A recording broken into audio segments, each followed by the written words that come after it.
Bismillahirrahmanirrahim. Assalamualaikum warahmatullahi wabarakatuh. Alhamdulillahi wa kafa.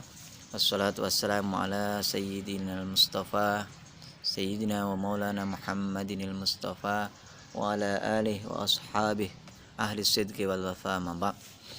Alhamdulillah, pada pagi kesempatan kali ini kita masih berikan nikmatul iman, Islam wal ihsan. Bagaimana kabarnya anak-anakku? Mudah-mudahan semuanya disehatkan oleh Allah Subhanahu wa taala. Pertama, Bapak mau sampaikan selamat atas kita bertambahnya umur, dalam artian baru saja kita merayakan tahun baru Hijriah. Dan sekaligus juga bertepatan beriringan dengan peringatan kemerdekaan Negara Kesatuan Republik Indonesia. Mudah-mudahan kita semuanya menjadi hamba-hambanya yang pandai mensyukuri nikmat yang amat besar ini, yang para pejuang dulu telah menitipkan, telah mewariskan segala hal yang baik untuk negara ini. Ala hadiniah bi barakati suratil Fatihah. A'udzubillahi minasyaitonir rajim. Bismillahirrahmanirrahim. Alhamdulillahirabbil alamin arrahmanir rahim maliki yaumiddin. Iyyaka na'budu wa iyyaka nasta'in ihdinas siratal mustaqim. Shiratal ladzina an'amta 'alaihim ghairil maghdubi 'alaihim waladdallin. Baik, anak-anakku yang Bapak sayangi, siswa kelas 9 yang Bapak banggakan. Pada kesempatan kali ini Bapak akan menyampaikan materi KD baru, yakni KD kedua pada semester ganjil ini, tentang bagaimana kita memiliki akhlakul mahmudah, akhlak yang terpuji untuk diri kita sendiri. Setidaknya dalam kesempatan kali ini Bapak akan sampaikan sebagaimana yang termaktub, tertulis di dalam buku siswa yang Bapak share kemarin. Mudah-mudahan kalian semua sudah sempat membaca. Bagi yang belum membaca silahkan nanti dibaca ya. Bapak hanya menyampaikan secara garis besar bahwa akhlak terpuji terhadap diri sendiri diantaranya adalah bagaimana kita memiliki sifat berilmu. Yang kedua, bagaimana kita memiliki sifat kerja keras, ya, kerja keras. Dan yang terakhir adalah bagaimana kita memiliki sifat kreatif, inovatif, dan produktif. Baik, yang pertama tentang berilmu. Kita tahu bahwasanya ilmu berasal dari bahasa Arab ya, ilmu bahasa Arab. Ain lam mim, ilmu, yang dalam artinya adalah pengetahuan. Allah memiliki zat. Allah adalah zat yang maha mengetahui, yang artinya Allah memiliki sifat ilmu, aliman, ya, yang mana ilmunya Allah sebagian kecil itu diajarkan, diberikan kepada hambanya. Ingat, sebagian kecil, ya, karena ilmunya Allah itu lebih luas. Jadi yang kita miliki, manusia yang kita miliki, ilmu macam apapun, itu sebenarnya hakikatnya tidak boleh sombong. Kenapa? Itu baru sebagian kecil dari ilmu yang ada pada sisi Allah. Lawan kata daripada ilmu adalah jahlun, ya. Ilmu lawannya jahlun. Atau Allah punya sifat aliman, itu mustahilnya jahilan, artinya bodoh. Lawan kata pengetahuan adalah kebodohan. Jadi orang yang berilmu itu memiliki akhlak yang terpuji. Kenapa?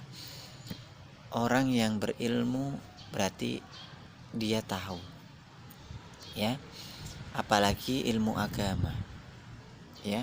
Semua ilmu bersumber dari satu, bersumber dari Allah yang maha ilmu, baik itu ilmu agama maupun ilmu umum. Jadi tidak ada dikotomi, pemisahan. Kita di MTS alhamdulillah dibekali ilmu umum juga ilmu agama, lebih-lebih ilmu agama, ya. Orang kalau tidak tahu, maka mustahil dia bisa mengamalkan ajaran agama Islam. Menjadi orang yang muslim yang baik adalah mampu mengetahui ajaran-ajaran agamanya. Kalau sudah tahu, maka diharapkan bisa mengamalkan. Bagaimana orang bisa mengamalkan ilmunya sementara dia tidak tahu ilmunya? Maka daripada itu wajib hukumnya kita berilmu.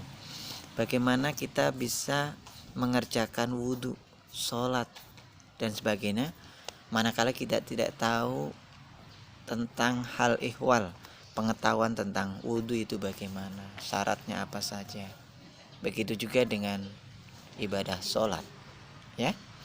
Maka daripada itu kita mutlak memiliki ilmu. Maka belajar menuntut ilmu, kata Nabi, itu tidak ada habisnya. Dari mulai kita dalam buayan ibu kita sampai kita masuk ke liang lahat, tidak ada kata kita itu sudah cukup dalam menuntut ilmu, ya. Dan tidak boleh ada kata kita lebih daripada orang lain, dalam artian kita sombong menafikan orang lain. Sekalipun kita pintar, ingat kepintaran kita itu pasti disebabkan dengan orang lain.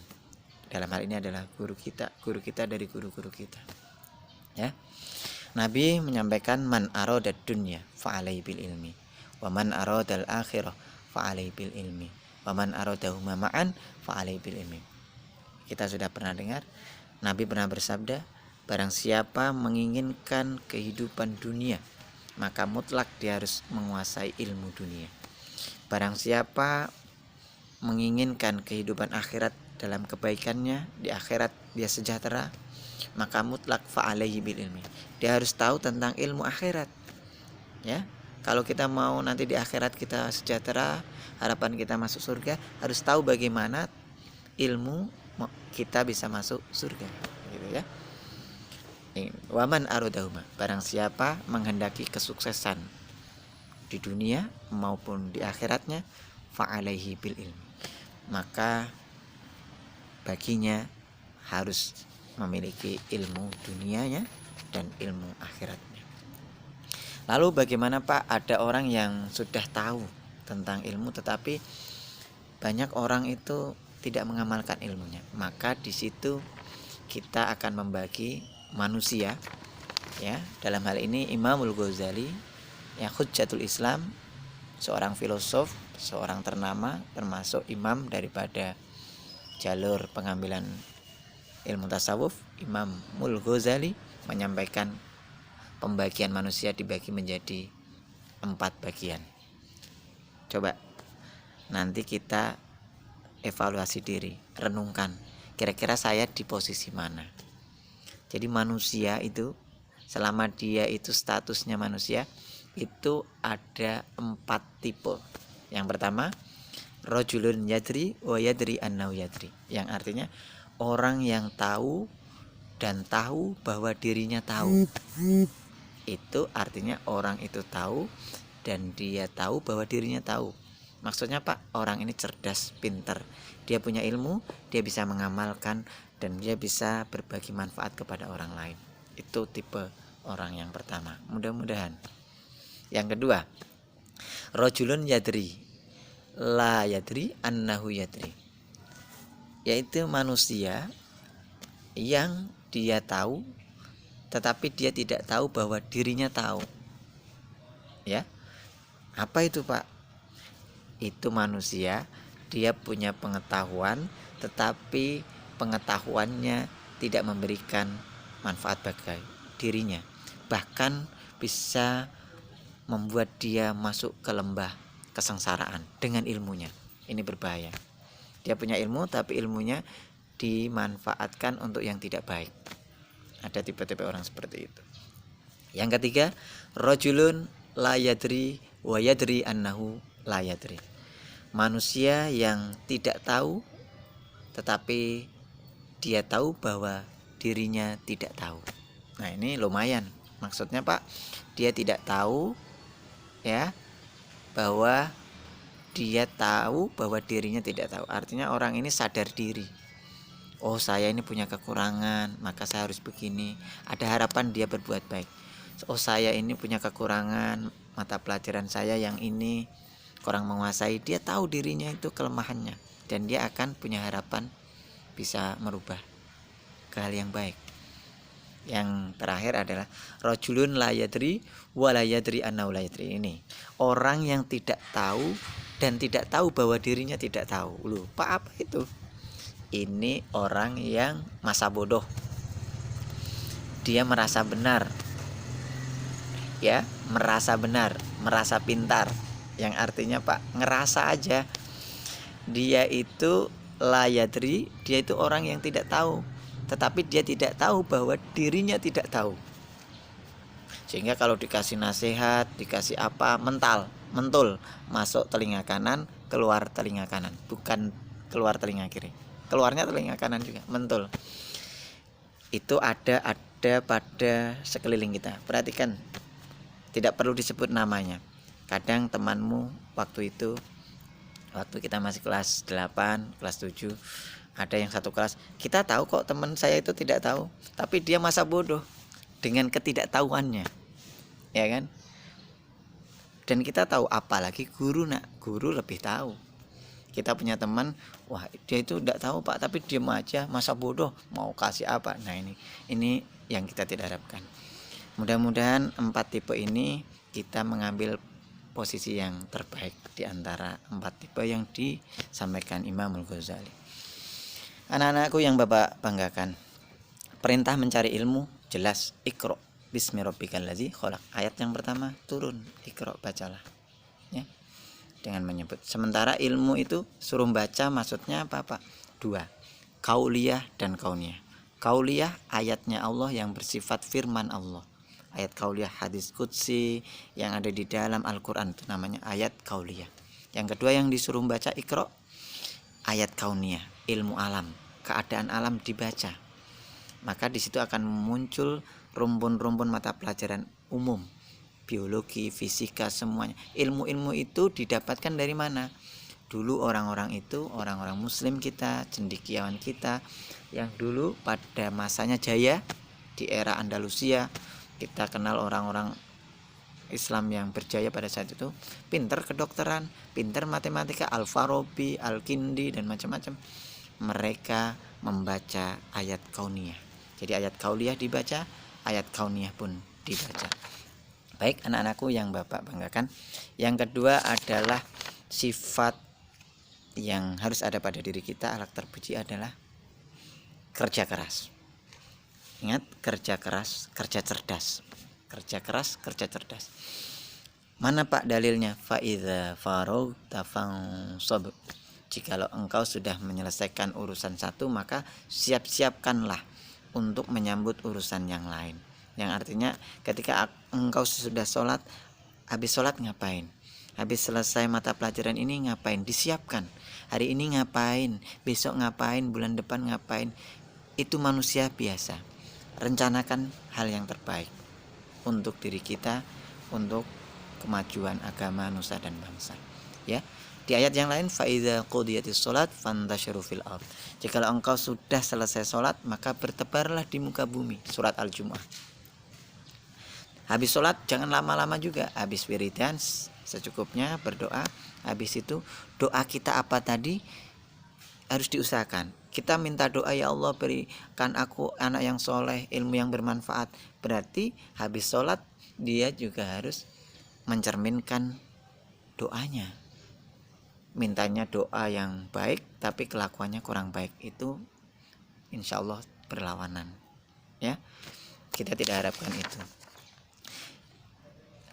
Hadis Nabi, al-mu'minul qawi khairun wa habbu ilallah minal mu'minid dhaif. Orang mukmin yang kuat dari macamnya, kuat kekuatan dia, kekuatan fisiknya. Orang mukmin yang beriman kuat fisiknya, kuat ilmunya, kuat ekonominya, maka itu lebih dicintai Allah dibandingkan orang mukmin yang lemah. Ingat, ini kata Rasulullah. Kita harus berdikari. Apalagi ini Samarinda, Kalimantan Timur adalah persiapan ibu kota negara, sayang. Kita harus kuat, menjadi orang mukmin yang kuat, berdikari. Harus ada yang jadi dokter, orang Islam, penghafal Quran. Harus ada yang jadi pejabat, ada yang jadi rakyat, macam-macam. Yang pasti kita bermanfaat bagi sekeliling kita, ya. Itu lebih dicintai Allah dibandingkan orang mukmin yang lemah dari segala-galanya, lemahan fisik, ya kan, imunnya rendah. Kita harus menjaga, apalagi ini lagi Covid ya, kita harus menjaga kekuatan imun kita, kekuatan iman dan imun dijaga. Oke.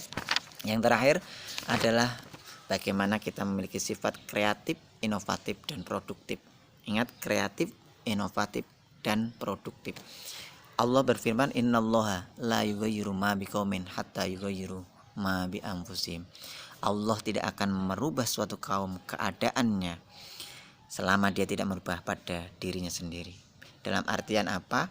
Kita manusia punya kewajiban ikhtiar merubah nasib. Soal kodrat iradat Allah itu urusan Allah. Manusia ikhtiar sayang.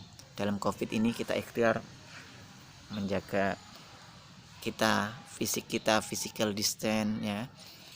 Kalau kita punya masker, ya, masker kalau keluar pakai masker, sanitizer, itu ikhtiar. Dan mudah-mudahan kita semuanya bisa menjadi hamba-hamba Allah yang kreatif, inovatif dan produktif. Ingat, kalau orang punya ilmu agama tetapi tidak punya ilmu umum, itu seperti orang yang pincang. Bisa jalan tapi pelan. Keinginannya kuat, sasarannya jelas, tujuannya jelas, tapi kurang bisa menggapainya karena tidak punya kekuatan ilmu umum. Tapi punya ilmu umum, tidak punya ilmu agama, itu orang yang buta. Orang buta, dia bisa jalan tapi buta, semuanya halal haram disikat semuanya, masa bodoh. Itu namanya orang yang punya ilmu umum tapi tidak punya ilmu agama. Dua-duanya ilmu harus kita kuasai. Mudah-mudahan penyampaian Bapak ini bermanfaat. Hadanallahu wa iyyakum ajmain. Wallahul muwaffiq ila aqwamit thoriq. Wassalamualaikum warahmatullahi wabarakatuh.